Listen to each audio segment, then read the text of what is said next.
신율의 뉴스 정면 승부 1부 시작하겠습니다. 오늘 1부는 정면 인터뷰로 문을 열 텐데요. 자, 지금 국민의힘 송원석 비대위원장 겸 원내대표 전화 연결돼 있습니다. 송 대표님, 안녕하세요. 네, 안녕하세요. 송원석입니다. 예, 지금 필리버스터 시작했을 거 아니에요, 그죠? 네, 지금 방송법에 대해서 필리버스터 지금 진행 중에 있습니다. 그렇죠. 이렇게 또 바쁘시고 정신 없으실 텐데 인터뷰해 주셔서 정말 고맙습니다. 무슨 말씀을요? 불러주셔서 고맙습니다. 별 말씀. 저희가 너무 영광이죠. 근데 다른 당 얘기인데 제가 좀 한 가지 여쭤볼게. 다른 당이지만 우리 송원석 위원장님은 정치를 오래 하셨으니까 그 민주당에서 정청래 신임 당대표가 승리할 걸 예상하셨어요? 예, 많은 민주당 지지자들이 정청래 의원을 더 많이 지지한다고 여론조사 결과가 수차례 나왔고, 예. 앞서 두 차례에 걸친 권역별 투표에서도 65대 35 정도로 이기고 해서 예. 아마 정청래 대표가 될 것 같다라고 하는 추측들을 많이 한 것 같습니다. 그렇군요.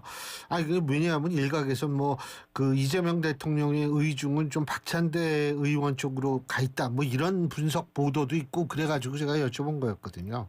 예. 그런데 대통령 입장에서는 당대표가 A가 좋다, B가 좋다라고 하는 의사 표현을 사실 하는 것 자체가 좀 힘들었겠죠. 그렇죠. 예. 네. 예. 근데 이제 정청래 신임 당대표 이런 얘기를 했습니다. 내란당은 해산시켜야 한다. 이런 얘기를 했는데 이 부분은 어떻게 보세요? 계속해서 지금 내란 프레임으로 가는 거에 대해서 예. 적절치 않다라고 생각을 하고요. 예.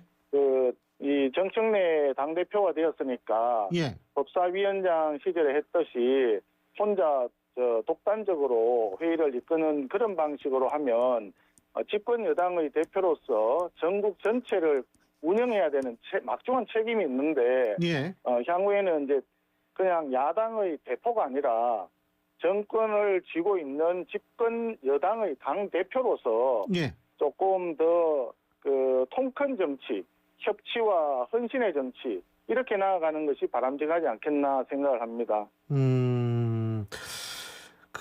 그런데 지금 어떻게 왜 신임 당대표 되면은 상대 당에 또 이 인사 오고 그러지 않습니까? 무슨 연락이 있었어요? 아마도 때가 되면 연락이 오겠죠. 일반적으로는 새로 당선된 당대표가 예.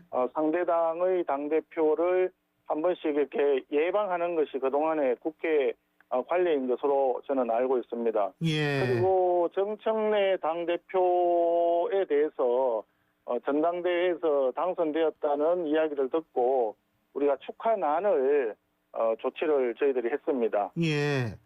제가 이거 왜 봤냐면 정청래 신임 당대표가 사과와 반성 없이는 악수를 안 하겠다.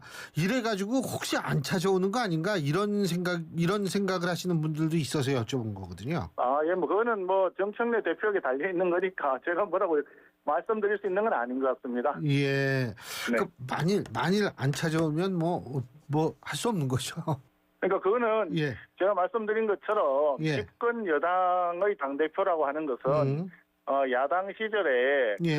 정부 여당을 공격하기 위한 어떤 대표로서 그런 의미하고는 많이 다르다고 봅니다. 예. 전국을 총체적으로 운영하는 책임을 집권 여당의 당대표와 대통령이 나눠서 지고 있다라고 보는 것이 일반적이거든요. 예. 그러면 대한민국 호가 어디를 향해서 가는지 어떻게 가는지 그리고 그 과정에 있을 수 있는 여러 가지 부작용이라든지 여러 가지 문제가 발생할 수 있는 것들에 대해서 총체적으로 책임을 지고 예. 끌고 나가야 되는 것이 집권 여당의 당대표 자리라고 저는 생각을 하니까 예. 정청래 의원도 4선까지 하고 정계에 굉장히 오래 예. 계셨던 분이니까 누구보다도 이런 점은 잘 알고 있고 거기에 맞춰서 행동할 것이라고 저는 생각을 합니다. 예. 그러니까 아까 대표님께서 말씀하신 것처럼 많은 민주당의 지지자들의 표를 얻어서 당대표가 됐지만 실제로 당대표의 자리에 올라가면 사실은 그 지지자들뿐만이 아니라 국정 운영의 가장 중요한 주체 중에 하나로 행동하고 움직여야 한다. 이런 말씀이신 것 같은데요. 그죠?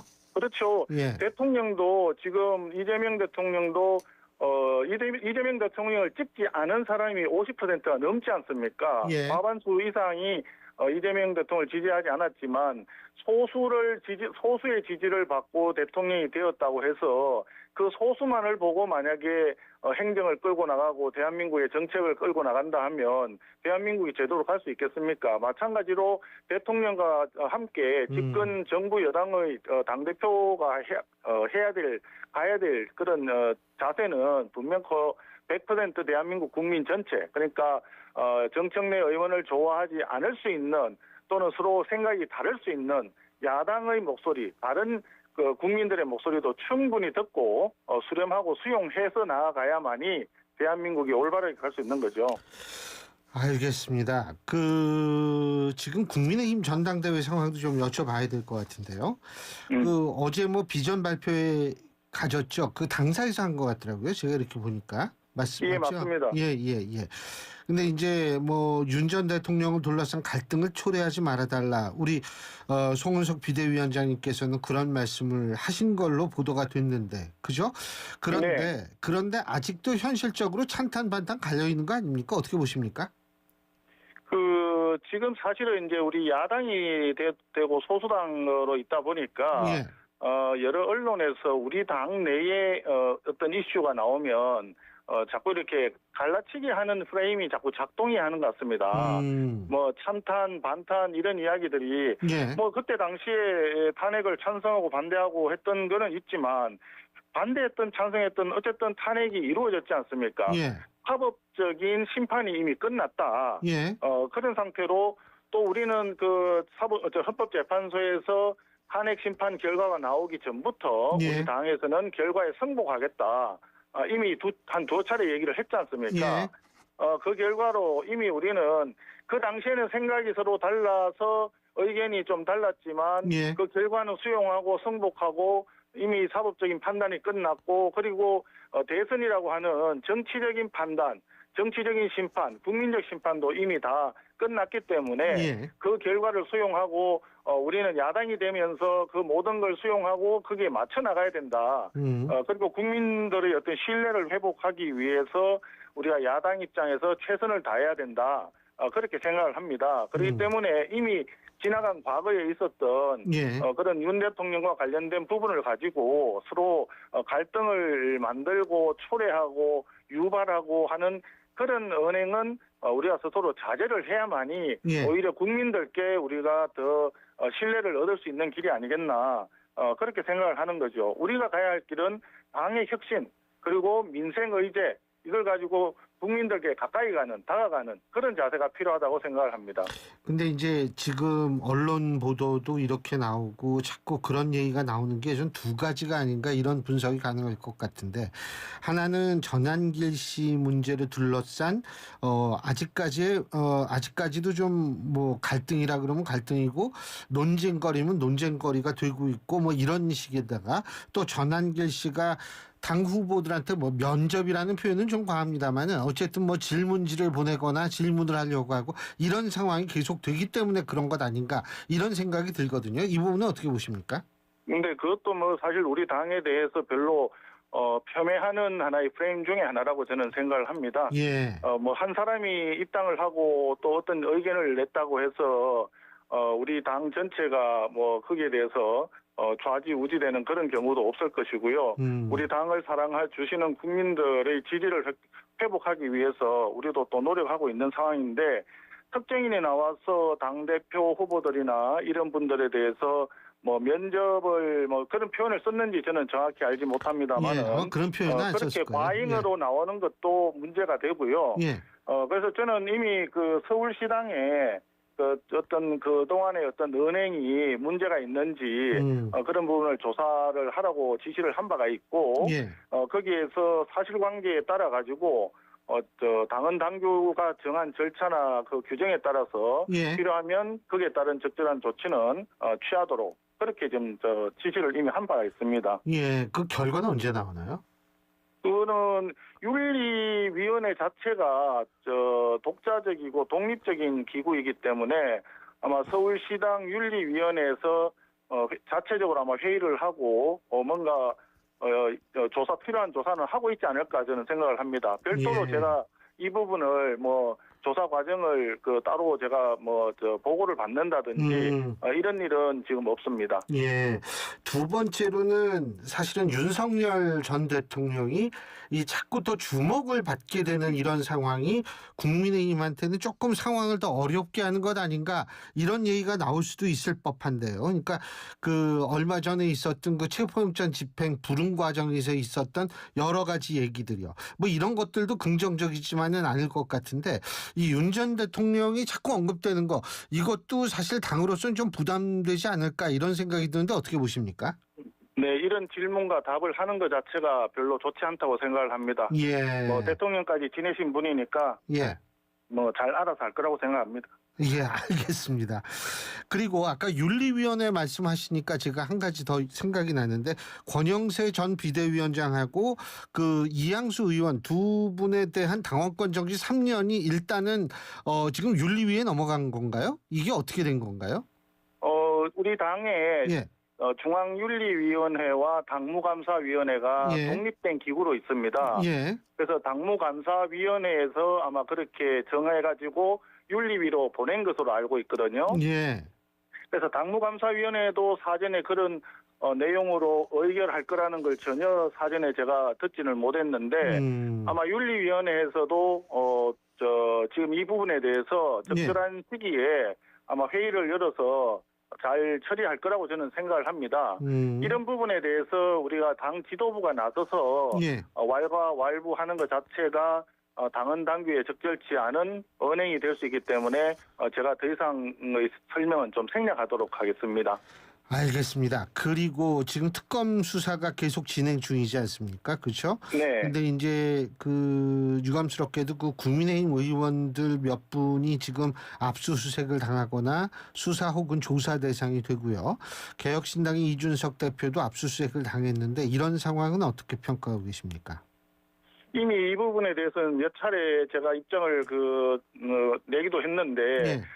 원론적으로 수사가 필요하면 압수수색도 할 수가 있을 거라고 봐요. 예. 그러나 중요한 거는 인권 침해의 소지가 있으니까 이건 굉장히 신중하게 접근을 해야 된다고 봅니다.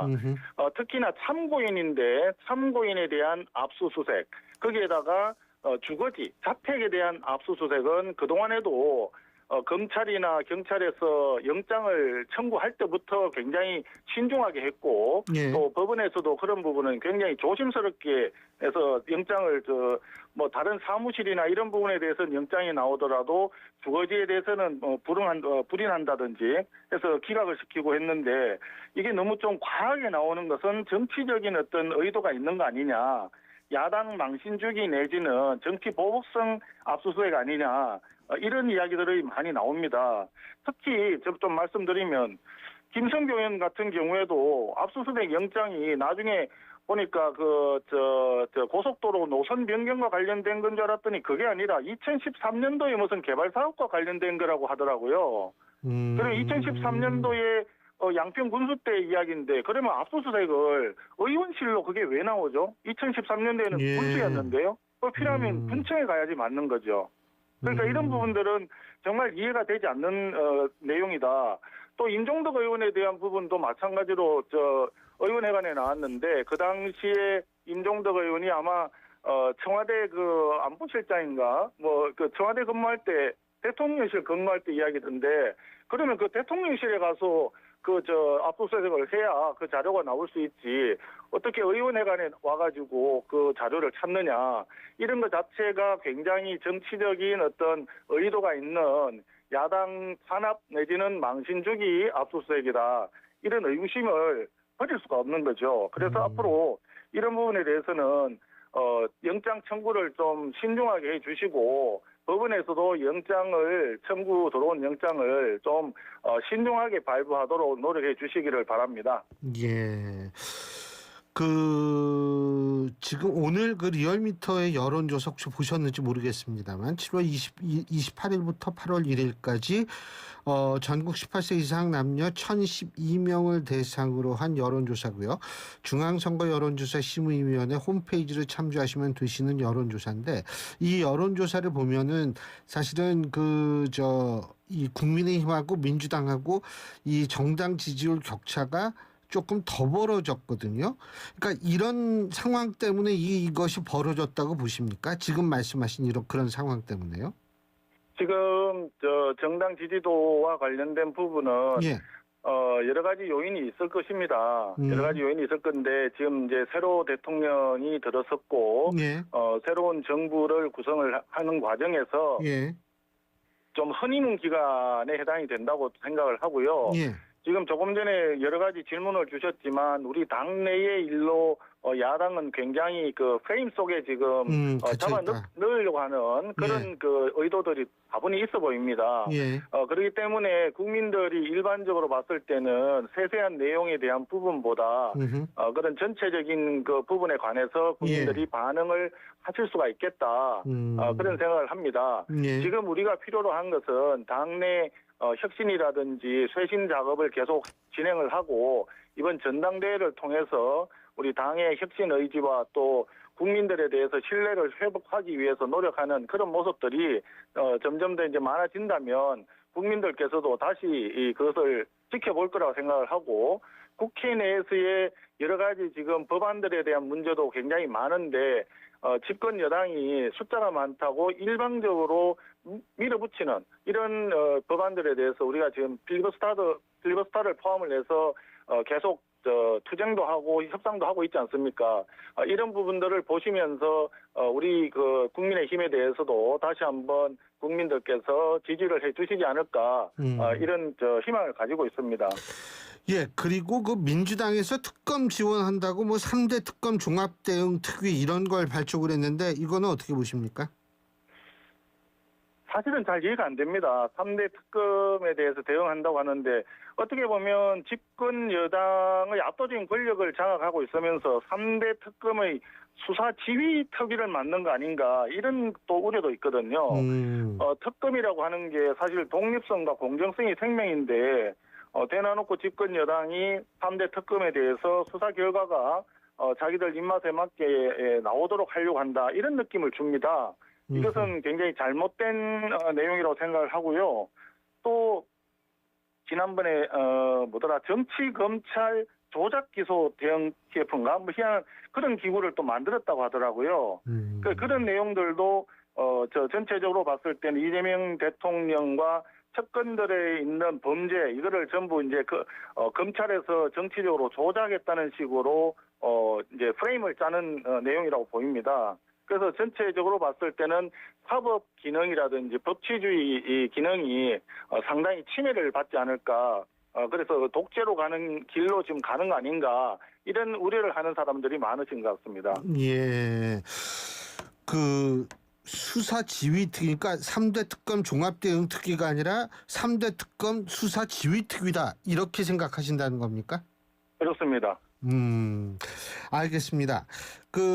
국민의힘도 독재 대응 특별위원회 발족했나 봐요? 예? 예. 오늘 사법정의 수호 및 독재 저지 특위를 발족을 시켰습니다. 예. 우리 당내 법사위에 계신 오선 중진의 조배숙 의원님을 위원장으로 해가지고 지금 조금 전에 말씀하셨듯이 특검에서 지금 계속 압수수색을 정치 보복적인 내용으로 자꾸 하고 있지 않습니까? 예.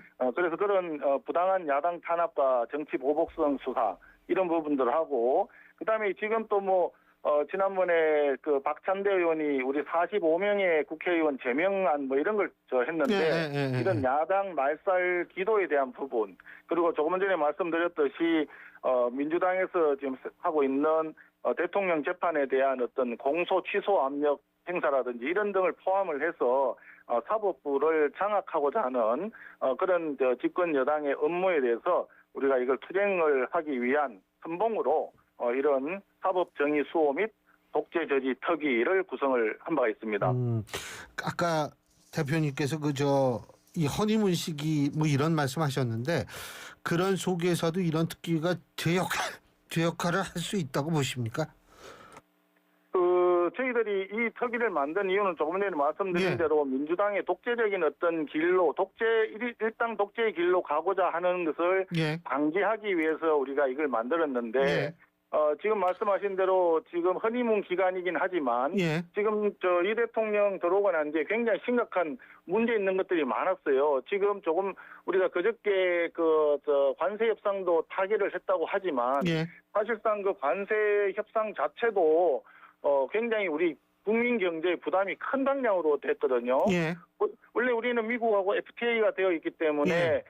관세가 제로인데 일본하고 EU는 2.5%를 관세를 부과하고 있었는데 그게 똑같이 15%가 되다 보니까 우리가 미국에 수출하는 자동차의 가격 경쟁력이 그만큼 없어진 거 아니겠습니까? 예. 그런 것들은 굉장히 잘못한 것인데 물리적으로 15%를 맞췄다고 잘했다, 성공했다는 식으로 자화자찬하는 거 상당히 예. 잘못된 거라고 보고요. 예. 특히나 이제 농산물 같은 경우에는 미국에서 우리 국내에 들어오는 것도 빗장을 다 풀었다. 예. 그런 식으로 표현하고 있는데 예. 우리는 쌀이나 쇠고기 같은 추가 확대 없다. 이렇게 얘기하는 건 입장이 좀 다릅니다. 예. 그런데 명확하게 설명이 아직 안 되고 있어요. 예.